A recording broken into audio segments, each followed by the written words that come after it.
Welcome to AdoptED, an informative and sometimes entertaining look at the world of adoption from foster care, brought to you by the Massachusetts Adoption Resource Exchange. Together we'll explore resources, hear about interesting community happenings, and meet people involved in supporting Massachusetts adoptive families. I'm your host, Joe Sandagato, Director of Communications and Public Relations for the Massachusetts Adoption Resource Exchange.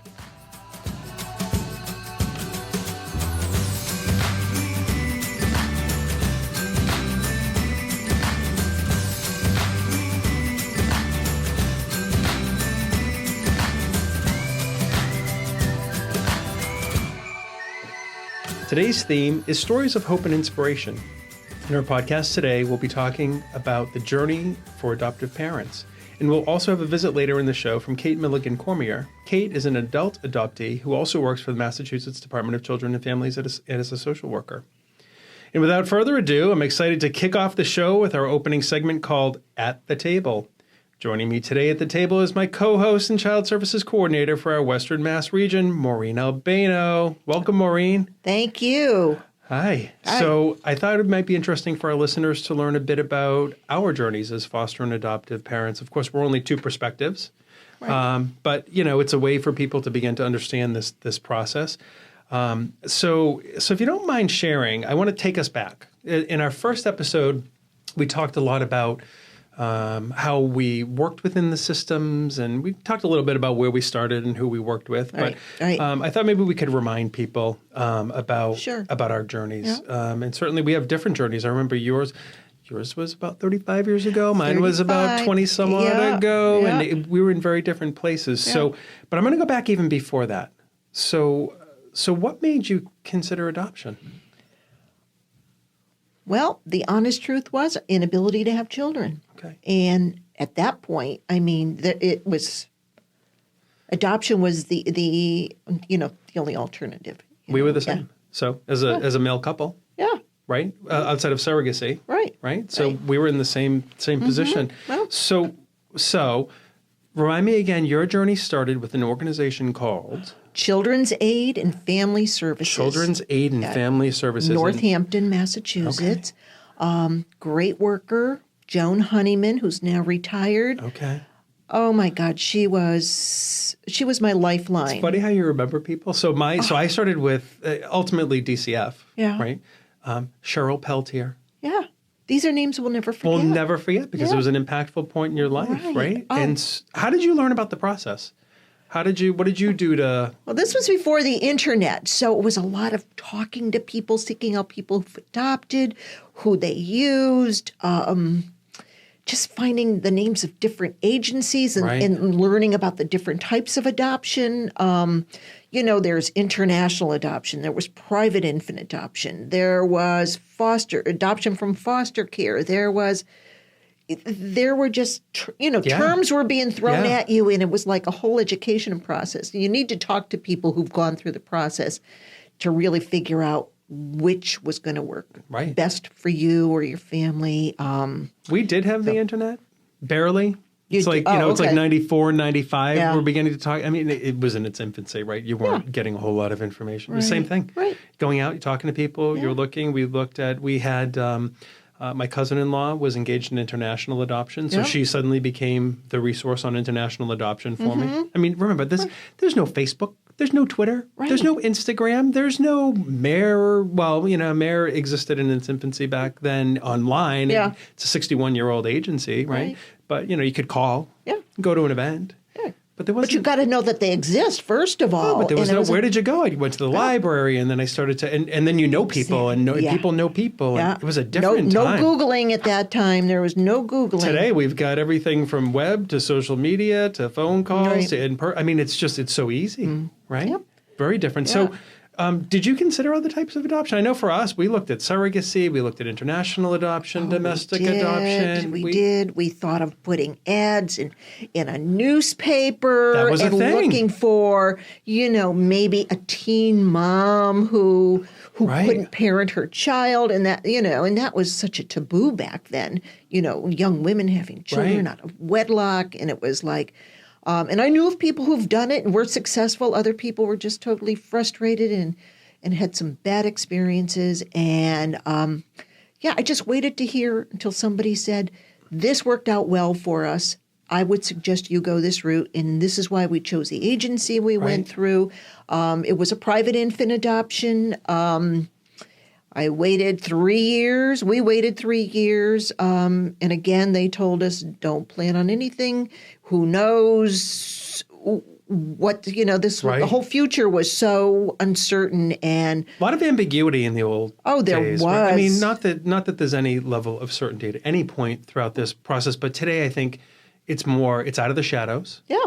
Right? Oh. It's more out in the open, whether we're talking about international, domestic, foster, so right. There's risk involved with all of it. That's the one thing that I learned probably early on and carried with me is that you have to figure out where you are on the risk spectrum, how much risk you're willing to take. I mean, for us, we decided, so again, we're going back to the mid-90s. You might remember that a lot of the kids were coming out of Russia, and there were some kids coming out of China, but then there was all kinds of turmoil around where kids were coming from.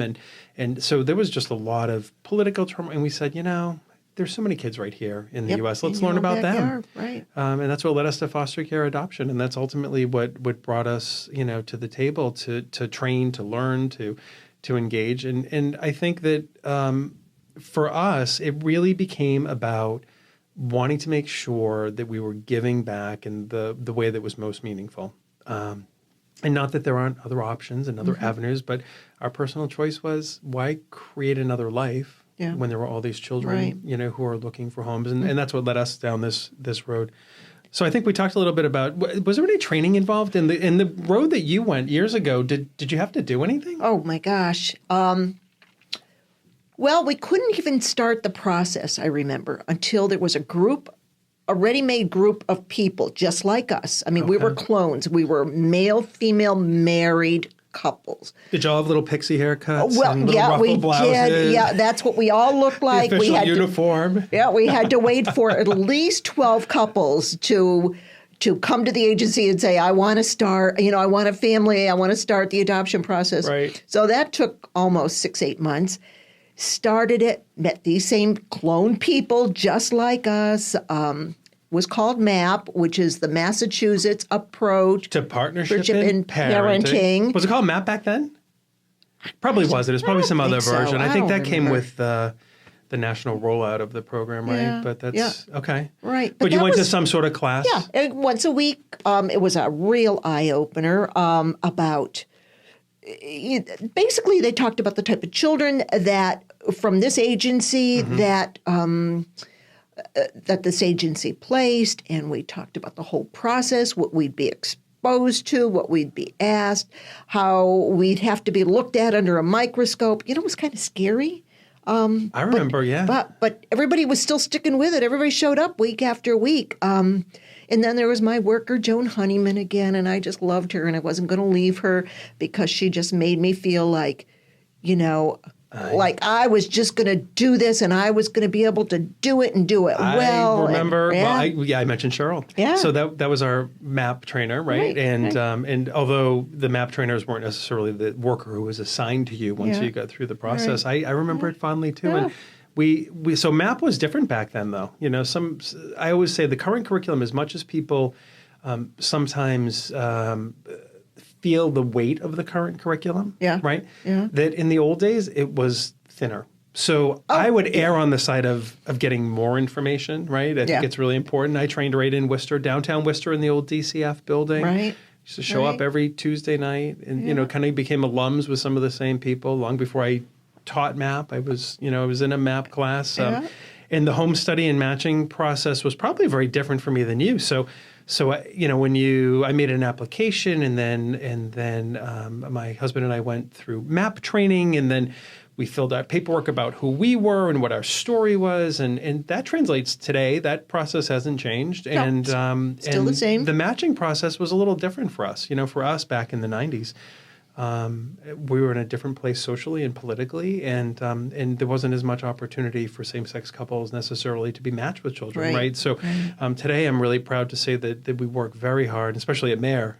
We have our HRC certification, Human Rights Campaign, for anyone who doesn't know, but we take it very seriously, and we're very open to families of all constellations and people of all identities. But, back in the day, it was a little bit different. You talk about back in the day for you, right? It was, heterosexual married couples. You had to prove that this was your only way to have a family. You had to, right? Yeah, So medical totally proof. different. Yep. You had to be home. You had to, if you're both working, one of you actually had to leave your job for 6 months to make sure you stayed home with this child. Right. There was a considerable amount of money involved also. Right. It was just, in the follow-up. And, Joan, I'd loved having her come out, but you'd have to make sure your house was spick and span. And you didn't have to. I think this was my perception. I think that's me too. There was never a point in time. But you know what? The fact of the matter is I've worked with so many workers, fantastic workers, who remind me all the time, Joe, we know that you live lives. Yeah. Right. We know that kids make messes. Mm-hmm. Yeah. You don't have to live a spick and span perfect life, right? Yeah. So the matching process for you probably different than me, because you went through, the private side of things. Right. And I'm sure that there was some level of compatibility assessment, right? Or something that went on. Yeah. And actually, I thought this was so progressive. There was a birth mom a teenage girl who knew that she was giving her child up for adoption. And even before she delivered, she was shown about 6 home studies to review and look at. So she actually chose the family that her child was placed with. And I thought at that time, and I think back at it now, how progressive to actually give this young woman the opportunity to make this choice. It's hard enough to give up a child, and then, so I thought that was amazing, even happier she chose us. Ironically enough, we went through the same thing as foster adoptive parents. Really? Yeah, we had one of our, so I'm jumping the gun a little bit, going through our first adoption, we went to a mare matching party. As a matter of fact, it was at we used to call it the Worcester Science Center. And now the Worcester Ecotarium, fantastic place. You'll remember. Yeah. We met our first 2 kids there. It was actually at a mare event. Yeah. But what I was going to talk about was this whole idea that that as part of this process, we actually, in our case, ended up spending some time with Mom, and Mom got to know us and actually chose us as the place where her children would be adopted. So it's interesting. It happens even on this side of the process as well. What do you think? What do you think is the most confusing part of our current process? You work with, we're adoptive parents, both enculturated into the work, and we have a lens on this, and we work directly in it, and we do it, right? So if you had to think about how people provide feedback to you, I'm always talking about everything that comes in through the web and all of our connections and what people are asking, right? What do you think people think the most confusing part of the process is? I'm not quite sure I'd refer to it as the most confusing part, but I think people are a little disillusioned about the time that it may take to actually find the child that they finally want to adopt. Right. They may inquire about a child. We've got a great website now. Families can inquire, but they may not be the perfect match for this child. Not that we're looking for perfect matches. But maybe an adoption worker feels that maybe the family has children who are maybe too young. Sure. Or just having kids at all, birth kids in the home. We match for strengths. We want a family's strengths to support a child's needs, not the other way around. Exactly. Right? So nicely put. Yes. So let me make reference to that, right? So I today attend an event. I go to your Westfield Boys and Girls Club event, and I learn about adoption from foster care, and I think, oh my God, I can do this. It might be a couple of years until I actually have a child in my home, potentially. Right. I have to make an application. I have to go through that process. I've got to go through MAP training. I've got to get home studied. I've got to either engage or be engaged in the matching process, where you can be as proactive as you want. We talked a little bit about that at the last show, right? You can show up at things, or you can wait for people to call you. Right. Then you've got to have placement for a while. You go through a disclosure meeting, and then you have to, we're going to go through process in the next transition, one, right? learning about the child, meeting year and the a half, child. 2 years. I mean, it's not an unrealistic timeline. I would share that with you. What's really interesting for me? I would think the most confusing part of the process, and we did talk about this in the last show, is centered around all the people out in the community who do the work. What it took me a long time to understand? DCF is at the heart of every foster care adoption here in the state of Massachusetts, whether it's through a contracted agency or it's, with very few exceptions for very special needs, right? So I didn't know that.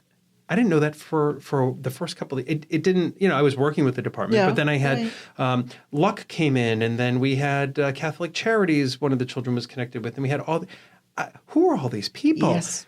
Right. Yep. A lot of people are you're going to be interacting with a lot of people. We're going to talk about that as these shows progress, right? But that's a big piece for me. People understanding. So you can find out about all of this through us. Right. You will engage either with DCF or a contracted agency as you make application. You have to do training, and you have to have a home study done, and there'll be some visits, and there'll be some checks, and there'll be then matching time. Yeah.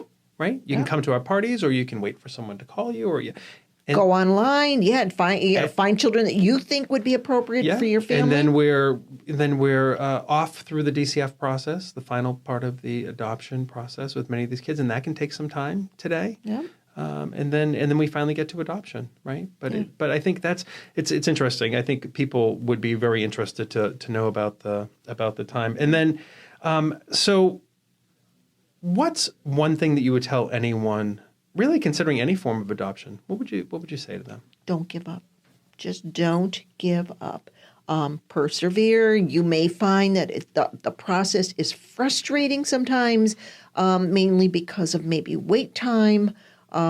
It's difficult working with DCF. I mean, adoption workers are tough to get a hold of. This is why.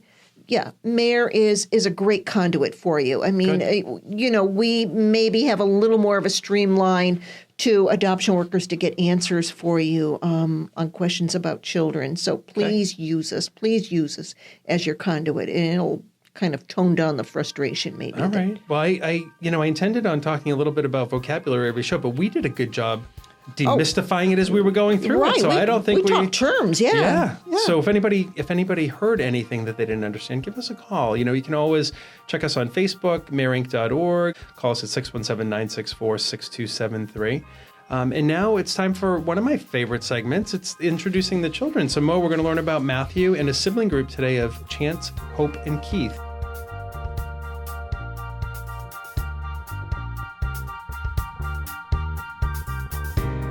Tell us about our kids today. Well, I'm going to tell you about 14-year-old Matthew, registration number 4529.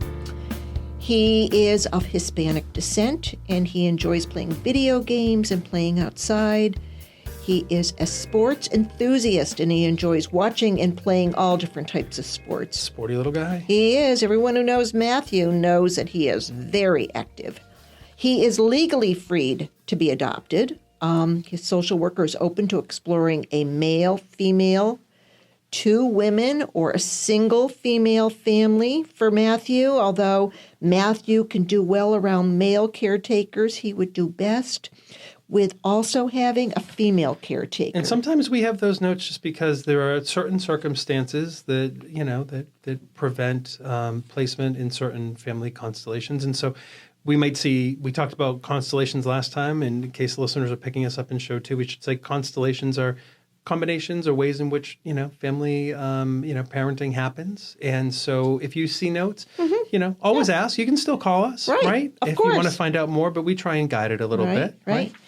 His social worker is exploring families who feel they could be a good match for Matthew regardless of what state they reside in. So out-of-state families, you can be considered too. He's legally free to be adopted. Great. Okay, and now we have a sibling group. We've got Chance, we have Hope, and we have Keith. It looks like we've got twins. It looks like maybe Chance and Hope or Keith are 9 years old, maybe not, I don't know. And one of them is 11, registration number 7267, 7268, and 7270. So Hope, Chance and Keith are a vivacious sibling group of 3, and they're of African-American descent. Hope and Chance, here's the twins, are 9-year-old twins. There we go. Yep, and their older brother Keith is 11. Hope is energetic, friendly, and a polite little girl. That was me when I was a little kid. Were you a polite little? Yeah, I was definitely, yeah. I can't imagine anything else. Are you kidding? She's very proud of her accomplishments, especially in school. Hope likes to play outside, is very active, and she enjoys going to the park.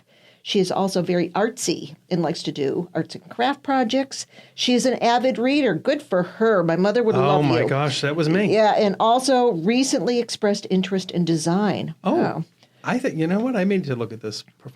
Okay. Reader, design. Yeah. I mean, okay, keep going. Number keep going. 8. Are we looking at number 8, 8, 9, or 10 here? So Chance is kind-hearted and soft-spoken. Guess that wasn't me. He is described as gentle yet playful for those who know him best. Chance loves physical play such as basketball, soccer, bike riding, swimming. Active. He loves Pokemon and Legos. Who doesn't love Legos? I think every kid has Legos, right? In their bio. They're going to go on to eternity because I think they're constantly going to be consistently making Legos. I think so. Anyway, Chance reports that he likes school and his favorite subject is math. Keith is quiet. He's a very reserved young boy who is known to be a very good friend. Oh. He's very athletic, enjoys sports, and participating in activities outside. He's an outside kind of guy. All right. He also likes to read. He's a great advocate for himself and for his siblings. He has great relationships with his caregivers, and he is able to make friends easily. That's a good trait to have. Yep. I make friends easily, Mo. You do? I do. I think that's how I met you. Oh, okay. I think I just walked up and introduced myself. Maybe it was me who made friends with you. Possible. Okay. All right. Let's get back to All right. Chance and Keith. So Hope, Chance, and Keith would like to grow up together in a permanent, loving home. They want to stay together, and the children have requested that their future family consist of a mom and a dad and some pets. Okay. They're legally freed to be adopted also. Great. So if you want to learn more about Matthew, who is registration number 4529, or a sibling group of Chance, Hope, and Keith, registration numbers 7267, 7268, and 7270. Of course, you can always visit us at marink.org, call us at 617-964-6273, attend an event, or follow and like us on social media at MassAdopt, that's MassAdopt, all one word, on Facebook, Twitter, and Instagram. Mo, this is another fantastic show. Thank you for joining me again. It's been very educational. You're and welcome. Of course, I love working with you. Oh, I like working with you, This is a lot of too. fun. It's very exciting. Well, thank you. We'll see you again next month. Okay. All right. You So we're got going it. to take a little break, and we'll be back with our special guest, Kate Milligan Cormier, who's an adult adoptee and DCF social worker. Be right back.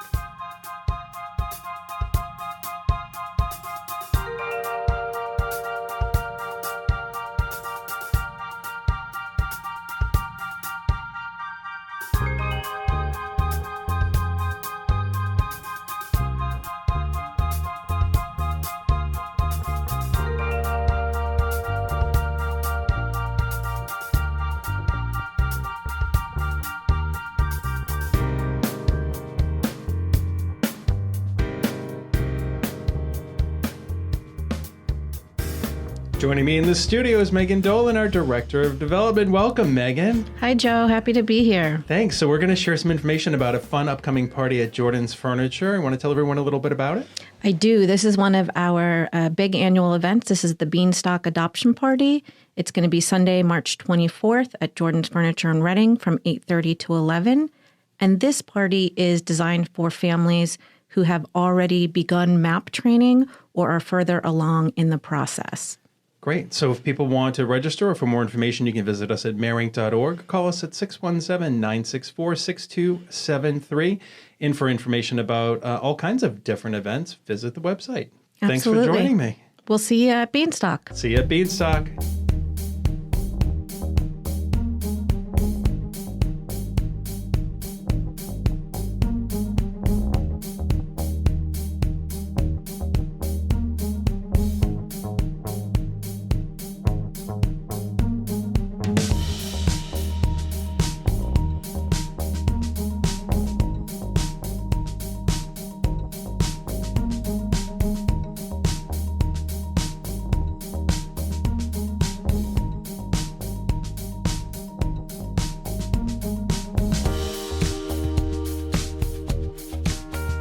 Welcome back to the podcast. This is our Adopt Talk segment where I get the opportunity to introduce you to community members who have interesting roles and stories about adoption. My next guest has been an inspiring resource for me professionally and personally. She was adopted as a youth and has been engaged in connecting with her biological family as an adult. She's also been working to support Massachusetts foster and adoptive families for over a decade in her role as a social worker for the Massachusetts Department of Children and Families. I have Kate Milligan Cormier with me today. Welcome, Kate. Hi, Joe. How are you? I'm good. How are you? Good. Thanks for joining me. No problem. So for full disclosure, some of you who are listening may actually remember Kate and I as a duo for MAP class. Yes. Trying not to use all of the acronyms, and we're trying to educate people. So the Massachusetts Approach to Partnership in Parenting. Yes. So we do have a little bit of a history, but I was interested to learn a little bit more about your adoption story over time. And so why don't we, do you mind if we get into that piece of it first? We'll just jump in. Yeah. Tell me a little bit about your adoption story. How old were you when you were adopted? I was a newborn. I was adopted in 1975.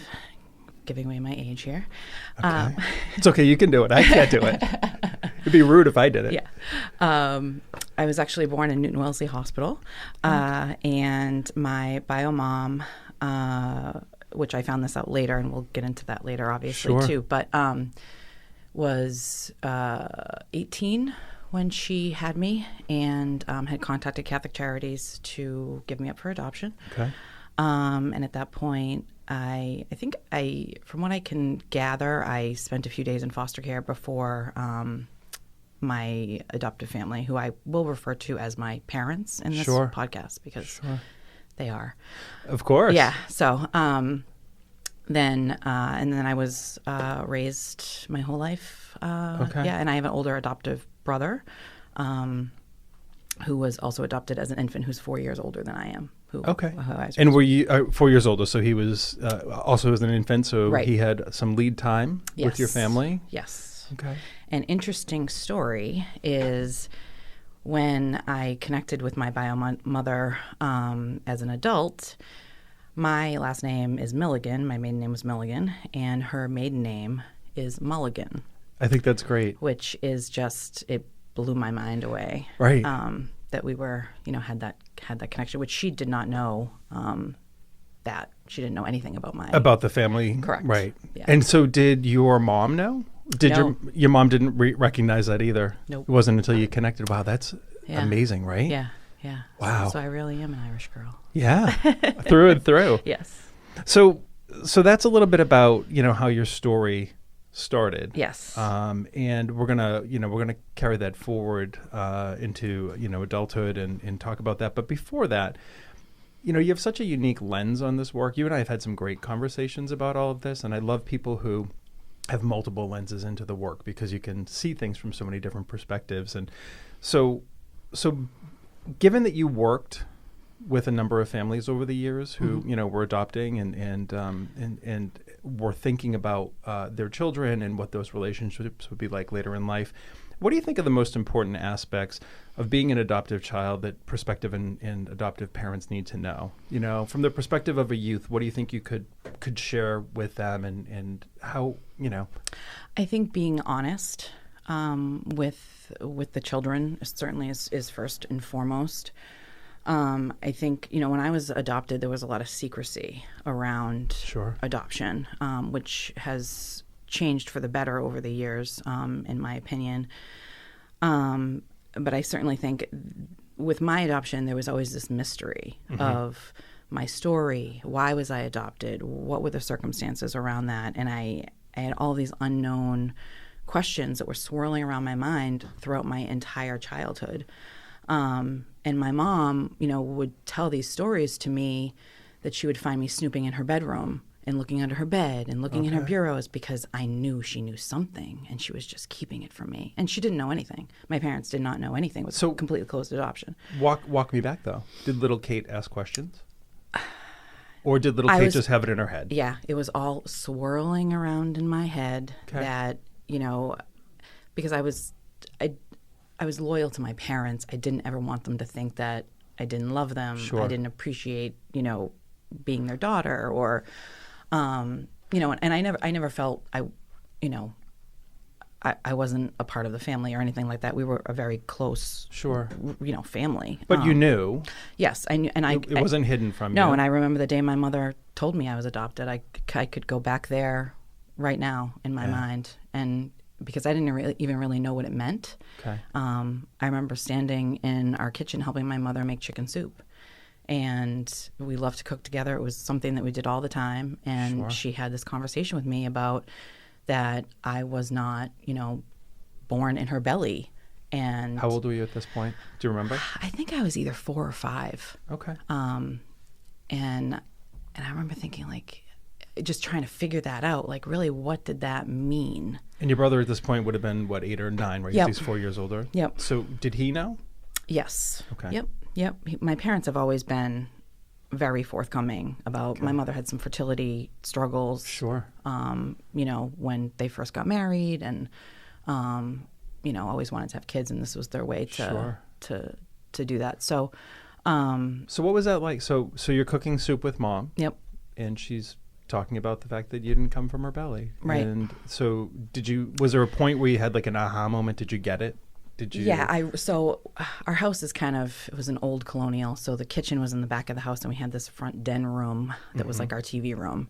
And I remember running into the front den room to my dad and saying, I ran in and I said, Mom said I'm adopted. Mom said I'm adopted. What is that? Like, just really confused. Right. And like, what does that mean? And then my dad just tried to explain it to me a little bit more and kind of, process it, really talk about it, what that really meant. And then it was kind of like, oh, okay. Like in a 4 or 5-year-old mentality, like that's not, it didn't change anything. Mom is still mom, dad is still dad. Right. But, as I got older, then you really start to figure out what that means and how my family is different. I don't look like anybody in my family. My parents are short. Sure. My brother's blonde and blue-eyed. I am dark hair, dark eyes, dark complexion. We are kind of a mishmash of a family. So, but your parents also don't have information, right? So you said they don't have a lot of information. There's not a lot to share. So they're not holding back. They just there's just nothing really to share. And my mother, when I talked to my mother about finding my bio mom, she said to me, "I always knew that you would be the one to search. My brother has no interest at all in searching, and that's his, that's how he feels." I have 7 adopted children myself, Yep. and they have varying levels of interest in finding their families. And, and I think one thing that's interesting, though, is that most families that I've talked to, many of the families I work with, at Mare and in my other outreach work, talk about the fact that most kids get there at some point. Yep. Most, not all. Right. I've met children adult children who just don't have any interest. And again, my own experience with my kids is that it's all over the board. Right. Some of them want to seek out. Some of them want to do it at a distance. I mean, I guess today with media, social media, and information being at our fingertips, right? It's easy to kind of, what do the kids say? Creep.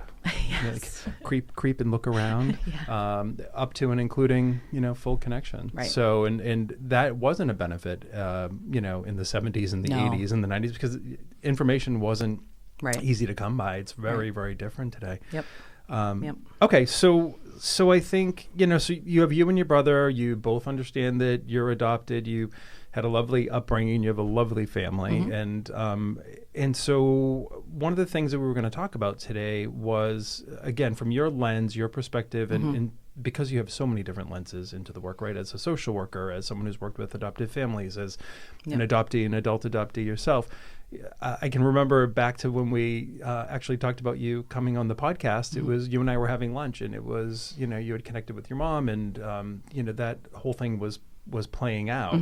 And so I think, to the extent that you're comfortable with sharing, I'd love to kind of pick your brain and get your thoughts. And, for those people who are listening who have kids who are getting older, or parents who are thinking, what is this experience going to be like? Or for some of our adult adoptees that listen and are struggling with or thinking about, how to approach all of this. I'd love your perspective. It's one story. But tell me a little bit about connecting with Mom and connecting with your family. How did you start the process? So I was 25 when I initially started the process, where I kind of felt like I had graduated college.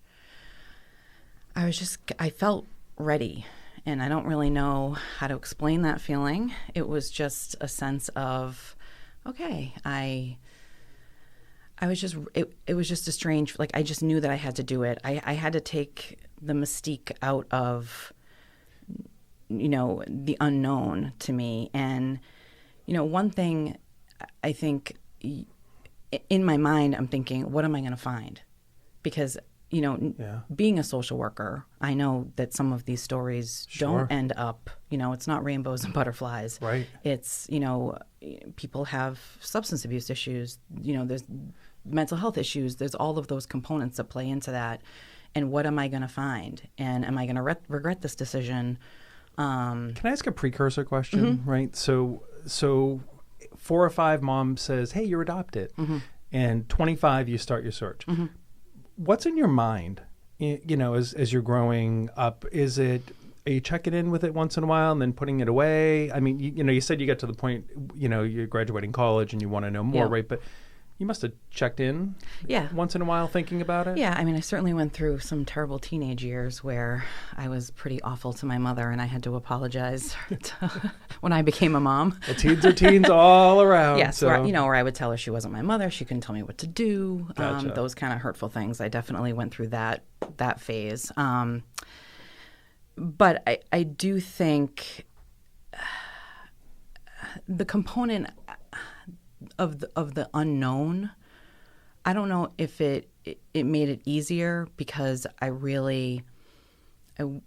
didn't know anything. So there really wasn't, as a little girl, I remember having these fantasies of, oh, well, maybe that's my mother. Like I'd see somebody. I would see this beautiful woman walk by with brown hair and brown eyes, and oh, well, maybe that's my mom. And if she only knew, she looks, right. And little things like that. But I don't remember. I just always remember knowing one day that I would. And I think try to find her. And many adult adoptees that I talk to have. Yeah. In some capacity. Yeah. I mean, not to make light of, earlier I was saying, some people are, kind of on the periphery and looking. But it's true. Yeah. Yeah. Right? There's some. So at 25, you decide I'm going to approach this. Who did you look for first? So I wrote a letter to Catholic Charities and basically filled out a form that said, I was adopted in 1975 and, wrote them a check and said, please send me, they had said they could send me non-identifying information at that point, which was fine with me. I did not know my nationality. I knew nothing about. So really it's a sealed record adoption, right? Sealed record adoption. Right. So then I get a call about 3 weeks later from a social worker from Catholic Charities and said, well, how much do you really want to know? And I said, okay, well, what does that mean? Right. And she said, well, we have a letter in your file from your bio mom from 1985 that says if you ever reached out to contact her and she wants contact with you.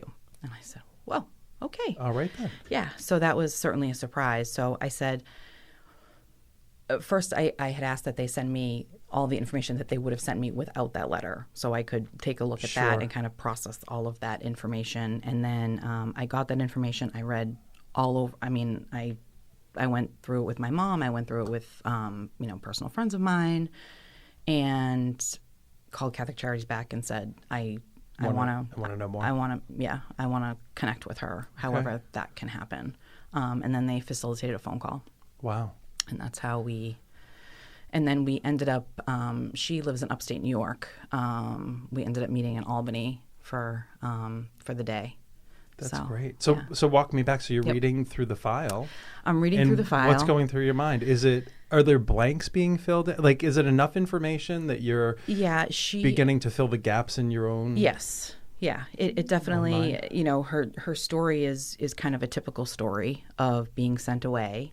Okay. She was raised in upstate New York by a very Irish Catholic family. She had a summer fling, got pregnant. They, as a family, decided that she was going to give this baby up for adoption. Okay. Her sister was going to BU, I believe, for nursing and was living off campus. And so she was sent to Newton to live with my aunt. and contacted Catholic Charities and just kind of went through that process. And as the story goes, my biological father found out about the pregnancy and went to my grandparents' house, and my grandfather ran him off the property with a shotgun. Wow. And said, yeah, we're all set here. Well, I mean, to contextualize it was also a different time. Correct. Right? Yeah. I mean, we did things a little bit differently. Yeah. Although what's interesting is your story about mom checking in some 10 years later and sort of being permissive, right, about contact is relatable to me because one of my children had a mother who recognized that she couldn't parent a child and gave my son up as an infant. He became engaged in the foster care adoption process. 9 years later, he came to live with us. And although mom had been off the radar screen, once in a while she would check in, right? So there was no open adoption agreement, because I'm thinking, your story is contextualized by the time that it happened and the way in which it happened. Right. But there are also, kids in foster care whose parents may not have an open adoption agreement, or maybe there was an open adoption agreement and it just didn't roll forward. Right. Who then come back later, right? So so parents do come back into their Yeah. children's lives, and and I think children who are in foster care that end up going on the adoption track and where open adoption agreements are implemented, when they are able to be facilitated in the best interest of the child, can be an amazing experience. Absolutely. And I don't know. I don't think it would have worked in my situation necessarily, just because of again the time that was going on at that point. But I do think it would have taken the mystery out of my even if my parents had known a little bit more. Well, and I hear families now telling stories more domestic than international. I mean, that's a lot has changed. As a matter of fact, in an upcoming podcast, we're going to talk about all the different ways in which families are formed and some of the changes. When I was beginning this process in the 90s, international adoption was very prevalent, and if you look at the numbers, it's in very big decline. But domestic adoption, it's not unusual now to sometimes have an open adoption agreement with private domestic adoption, right? Where people stay chained together. I think for the sake of health information, and I mean even at just a very basic level, having a connection to the biological family is so important. Absolutely. But I think when we're talking about foster care and adoption, I've been through a number of open adoption agreements, and I think one of the things we always used to say in MAP class is, here in the state of Massachusetts, it's part of the construct, right? Open adoption agreements are often thought of as being part of the process by the courts, and certainly carried forward by the department. But really, when they work, they're amazing. Great. Yeah. They're great. It keeps the child plugged into their past, into their history. And you brought up this idea of the mystery of it all, the wondering, and the, when you can maintain that connection. Yeah. Right. It just helps to fill in some of those. Right. Fill in some of those gaps. And that was certainly my drive. It was the mystery of it. Like, who am I? Right. My identity. Your identity is formed so much by, your biological history. And when I met my mom in Albany that day, I will never forget when she walked through that door and I said, holy crap, this woman looks exactly like me. Yeah. Never in my life. It's your people. Yeah. And I'm, it was overwhelming because never in my life had anybody looked like me. Right. And there she was. Which is very different than what many biological children experience, because you show up at a family event and cousin Jenny looks like you and Uncle Mike looks a little like your brother, right? So, So what was that? What was that like? You've met extended family. My aunt, who my mom lived with prior to my birth, lives in Nashua, and my mom went on to college, became a labor and delivery nurse, got married, and had 5 boys. Wow, so 5 brothers. Yes, 5 brothers, and one lives locally here. He went to Suffolk University, ended up meeting his wife, and lives locally here. So I get to. Oh my gosh! Yeah. Instant family. It is an instant family, and it's my brothers and I have it's kind of corny to say, but have this somewhat cosmic connection. Right. we have very similar sarcastic personalities, and we just you can't even describe it. It's just a very natural relationship, bonding. That's great. They are a part of me, and it's been an interesting experience because they have opened me with and then going back to they always knew about me. Sure. My mom had named me Emily, so they referred to me as Emily. Oh, wow. They celebrated my birthday every year. Okay. And it was my mom, and I'm. I don't know if I've ever really had the conversation with my mom if she ever regrets her decision. I think she's happy that I had a great childhood and that, I, turned out to be somewhat okay. Well-adjusted and yes. normal person. Yes. No, yeah, but it is. But I think, that she can, knowing that. Well, the one thing I've learned is, and I had a really great friend many years ago as I was starting this process who she herself was an adoptee. And the one thing that she kept talking, I'm sorry, I'm telling the story wrong. She was a mother who gave up a child for adoption. Okay. Her child was an adoptee. And she had unplugged, and it was during that time when, you kind of unplugged. Same story as your mom. And she always was so close to my kids and wished that she could have been closer to her child, but respected the confidentiality and was able to, kind of frame it. But I think parents, the one thing she taught me and other parents who I've since met have taught me is that the same kind of sense of wonder, right, exists on both sides of the equation. Yep. So when it can be healthy and it can happen, right, it helps to fill gaps for both people. In spite of the fact that, one of the big challenges that somebody sort of raised it to me in a particular way, and they said, you've got that friend who you haven't seen for a couple of decades. You went to college and you were the greatest of friends, and you're in town together and you're going to get together and have dinner, and then all of a sudden you sit awkwardly because what you had in common was so far away. But with families, that seems to be overcome, right? So it's overcome. You're getting to meet other people. Can I flip the lens a little bit? Can we talk about, and I'm going to just use terminology so that people understand what I'm saying. But so adopted mom. Yep. How does adopted mom feel about bio mom? Because there's an element of, I know a lot of adoptive parents worry about what is going to happen with their child when they meet a biological parent and emotionally what happens. It's interesting. So I said that, my parents, had said to me, we always knew that you would be the one to look because of, things that I had done in my childhood in regards to like snooping through the room and things. So when I finally, said, had the conversation that I was going to start the search process and, I was going to request that information from Catholic Charities.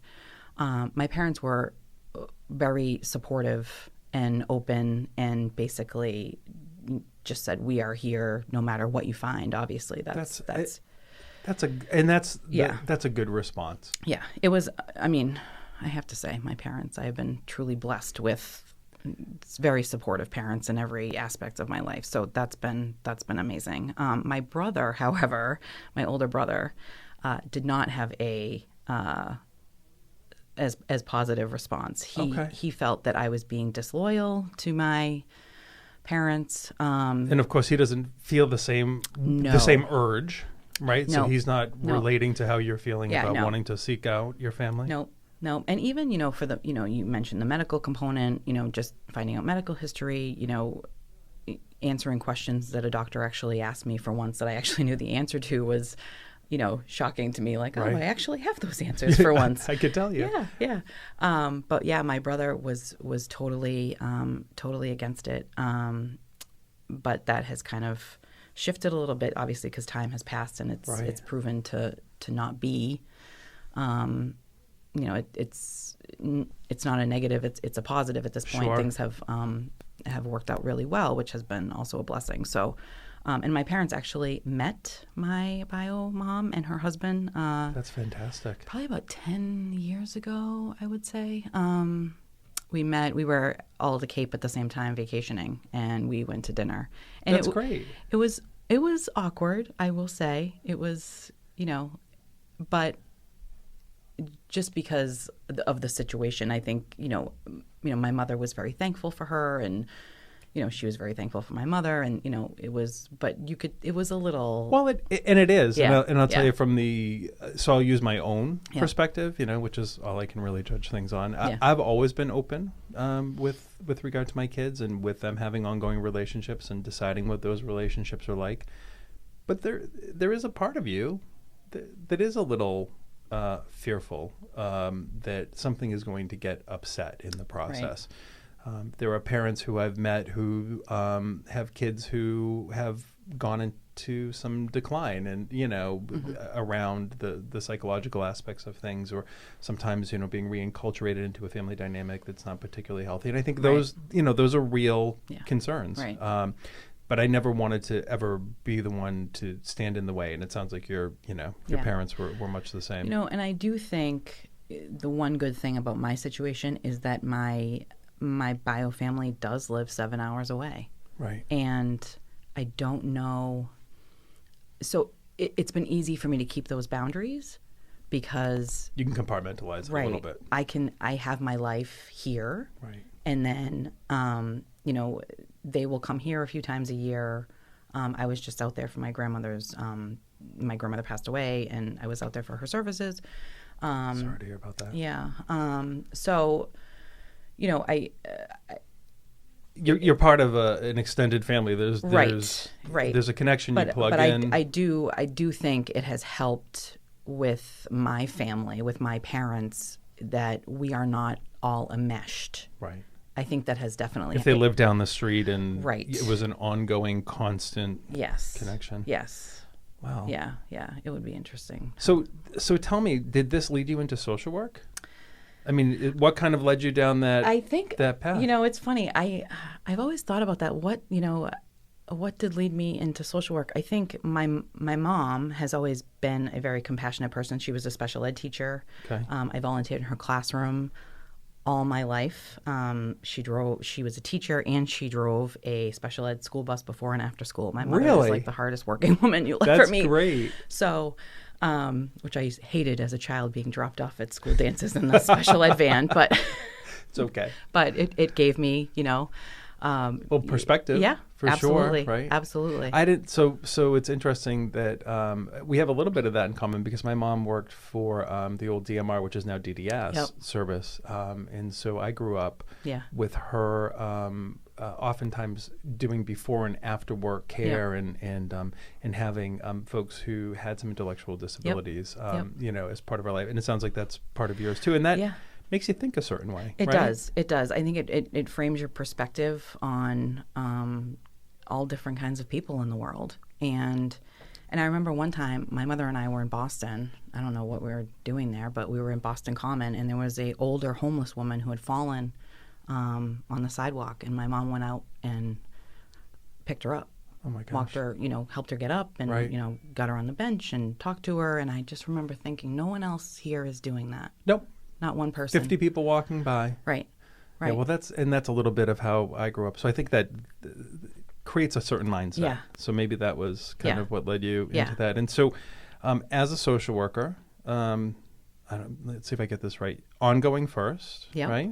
Yep. And then you moved to the ADLU, the Adoption Development Licensing? I was ongoing and then adoption social worker. Okay. Yep. Then the ADLU. Yep.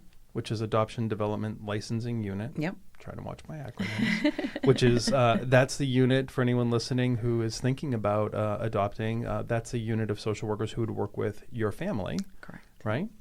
And then now you're doing recruitment. Yes, foster care recruitment, which I love. Yeah. So do you think that being an adopted child influenced the way you did your work? I mean, leading you to social work for sure was, part of how you were enculturated by mom, but yeah, it absolutely frames because I just think of the the kids. I'm still in touch with one particular child who I was her adoption social worker, and I wanted to adopt her. We were very, very close. Her mom had passed away, and we've just maintained a good friendship, which has been nice. But I definitely think it has social work. My adoption has framed my social work just in the way that I interact with people. Right. And having that perspective for these kids and knowing what they are going through. Certainly I was not removed from my biological parents' home, so I don't have that experience, but Right. I do have, the perspective of being adopted and, always, living in a home that, is not biologically yours. And that is a unique experience. Right. And it helps you to be, it helps you to relate, right? As you're going through the work.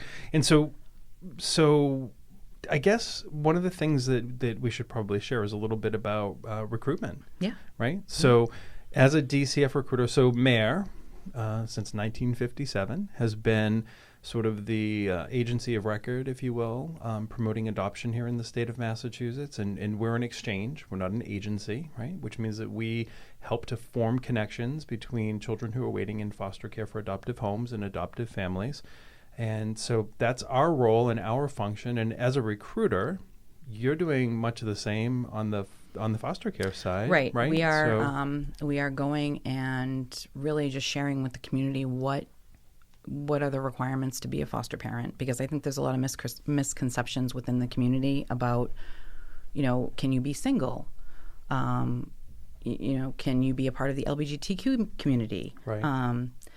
Can you live in an apartment? All of these things that I think, we are getting the word out within the community. So we go to a lot of, community events, within the community to try to promote, answering those questions for people and, getting folks to apply and Right. go through that process. Yeah, and I've seen you. We bump into each other, right? I've seen you out and about, and Yeah. and certainly I think anything that applies to MARE, any of the information that we share, right, about Right. families and who you can be, and we have a whole frequently asked questions piece and some myths, all apply on the DCF side because it's really the same, population of kids. It's the same kind of criteria. We're just working on behalf of, as are you, right? The kids who are in foster care. So Yeah. So I didn't really know where we would go today, and I'm glad that we were able to kind Yeah. of share your perspective. We could talk for hours, Joe. Well, we could just sit in this room for a really long time. But tell me, is there, so because we were kind of organic and free flow, anything pressing in your mind? Any thoughts that you have as we start to wrap up here about No, I think what that parents should know, what kids might want to know? I really think adoption is a gift on both ends, and I think anyone, if you have any questions, want to apply to be a foster parent or pre-adoptive parent, you can go to the mass.gov website, and you can call the 1-800 number, which is 1-800-543-7508, and talk to somebody about getting an application or filling out an inquiry form. Well, that's great. So yeah. Well, we appreciate you. Thank you for joining me, and I'm sure that, like me, our listeners appreciate your time and learning a little bit more about your story. If people want more information about our topics today, including how to become an adoptive parent, if you want to be a foster parent, Kate has shared that information with you. If you want to be an adoptive parent, you can visit us at mareinc.org or call 617-964-6273. And don't forget to look for our show next month, where we'll discuss more adoption-related topics and meet new and interesting guests. Kate, thanks for joining us. Thanks, and Joe. thank all of you for joining us, and we'll look forward to next month.